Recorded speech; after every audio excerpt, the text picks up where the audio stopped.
Episode 3 dives into the late 1980s, when David Sconce's sinister funeral empire finally begins to unravel. Once considered a successful businessman running the Lamb Funeral Home in Pasadena, Sconce now finds himself at the center of one of the most disturbing scandals in mortuary history. The episode opens with a heartbreaking montage, grieving families tightly holding urns, their eyes filled with doubt, knowing now that the ashes they received might not belong to their loved ones. More than 20,000 families were affected, an almost incomprehensible number that sets the emotional tone for what follows. As the fallout builds, the focus turns to the legal firestorm surrounding Sconce. His arrest comes after investigators uncover a grisly trail of illegal mass cremations, stolen gold fillings, and harvested organs. Former employees step forward with disturbing testimonies. In chilling detail, they describe bodies crammed into cremation chambers, limbs broken to make space, and a production line-style operation that treated the dead as disposable. One visibly shaken worker recalls Sconce's icy response to the horror. "It's just business. The dead can't complain."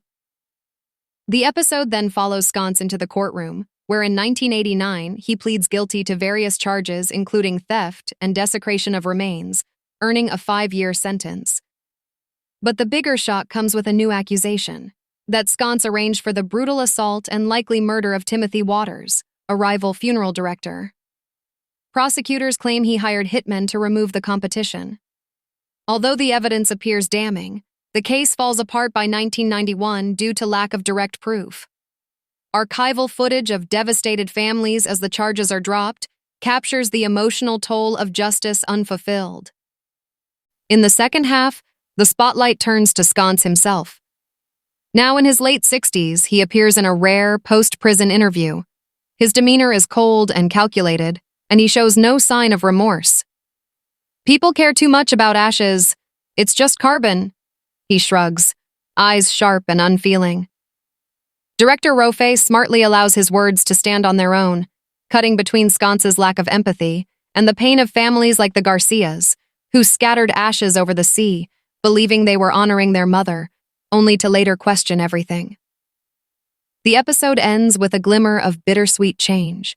Sconce's crimes triggered national outrage and led to tighter regulations on crematoriums and corpse handling.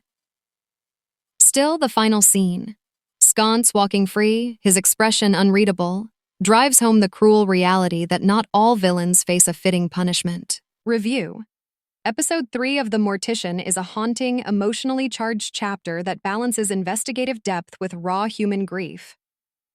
Director Skye Borgman avoids sensationalism, focusing instead on the quiet horror of David Sconce's crimes and the broken families he left behind, especially the Garcias, whose pain is unforgettable. Sconce's cold, calculated presence is chilling. He shows no remorse, only a twisted sense of efficiency. The episode smartly lets his own words expose him, though it occasionally feels repetitive.